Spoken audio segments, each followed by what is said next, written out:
So let's now make sure that this add item to cart handler is being called.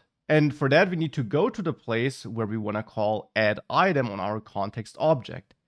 And that's in our meal item form in the end. There, we of course want to handle the form submission, so when this button is clicked. And when the form is submitted, we in the end want to, well, add that item to the cart, because that's what this form is there for. So as a first step in the meal item form component, we can add our submit handler function, where we get the event object, which is sent as an argument automatically when we call this function upon a built-in event. And I want to call this function, or I want to have that function called for the onSubmit event, or the submit event on that form here. So here I point at the submit handler. Now you learned that here we should call event prevent default to make sure that that browser default of reloading the page is prevented. And then I want to extract the entered amount. Now I want to use refs for that. The alternative would be two-way binding by managing some state, but I want to use refs. Now the thing is that here I actually have a separate component, a custom component. Normally we can use refs by importing useRef from React. And then we create a ref and we assign that with the ref property or with the ref prop to an element. Generally, we can do that here as well. I can call useRef and create my amount input ref like this. Now I would want to pass that to the ref prop, but since this is a custom component, the ref prop doesn't work, at least not out of the box.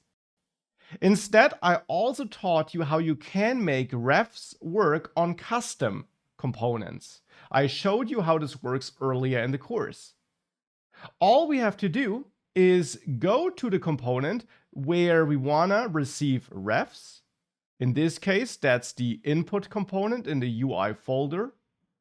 And then make sure you import React in there from React and wrap your component function with React forward ref.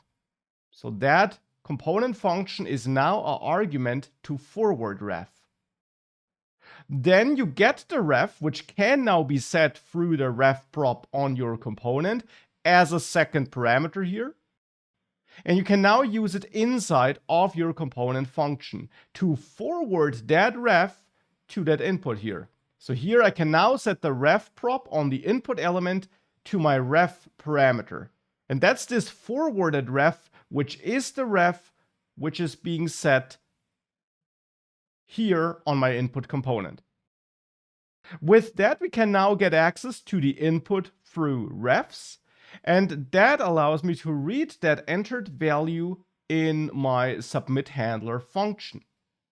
There we can get the entered amount by accessing amount input ref.current. It's always .current for refs created with useRef.value. Because amount input ref.current will point at the input element, which is stored in that ref in the end. And then every input element by default has a value property which holds the currently entered value. That value is always a string. Even if the input is of type number, it's always a string. So we can convert it to a number by adding the entered amount number, or however you want to name it, by simply adding a plus in front of entered amount. And this will convert the string number to a number. And then we can add a little if check for validation, where we check the entered amount as text, trim it to remove any white space, and check if that's maybe empty, so if no value was entered. Or if the entered amount as number is smaller than 1, or if the entered amount as number is greater than 5. That's a little validation I want to add here. And if either of these conditions is met, so if we make it into this if check, I want to return and not continue with this function execution of this submit handler. I also want to output an error message below my input and button, and therefore I'll manage some state here, which is of course optional, but which I want to do. I'll simply use state because it will be a quite simple state. It will simply control whether this form is valid or not. And I'll set this to true initially, and then extract my two values, the state snapshot and the state updating function. And I'll name it amount is valid and set amount is valid. And if we make it into this if check, we know that the entered input was not valid. So here I'll call set amount is valid and set it to false. And if this is false, then I want to output an error message. So here below the button, I'll output some content conditionally, and I will check if not amount is valid. And if that's the case, I will render a paragraph where I say, please enter a valid amount, 125. So that's just a little addition also to practice state and conditional rendering again. Most importantly, the form submission is now only completed or only fully handled if we have valid inputs. So if we make it past this if check.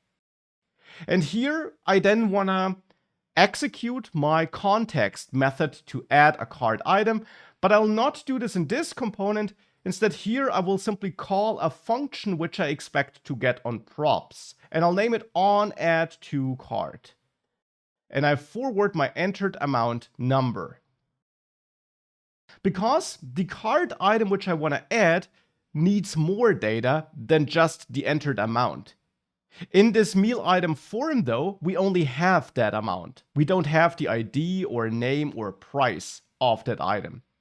That's why I'm not calling the context method here, but why I'm just calling some other function, which I expect to get through props, to pass the entered and validated amount number to that function.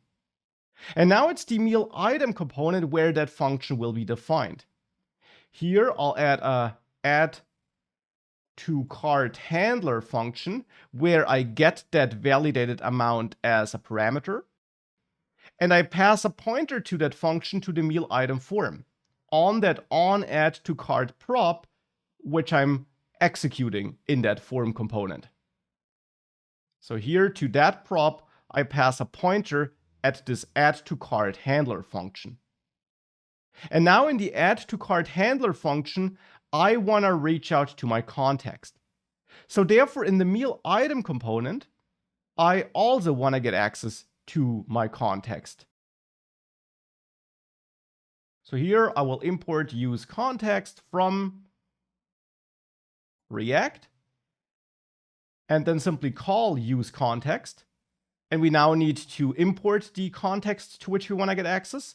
So cart context from going up and going up again, store cart context, the file with a dash in the file name, and pass this to useContext to establish a connection. And then here we have our cart context, and in add-to-cart handler, we can now call cart context add item, which is one of the methods defined in our context. Here, we're pointing at the add item to cart handler. And I'm calling that function here. And to that function, we now need to pass this item, right? That's what we're expecting here. We expect to get the item which we forward to the reducer. So it's that item which I want to pass to add item. And hence I create a new object on the fly with an ID, which I expect to get through props here. So props ID. With a name, which I get through props. Props name, which we're already outputting down there.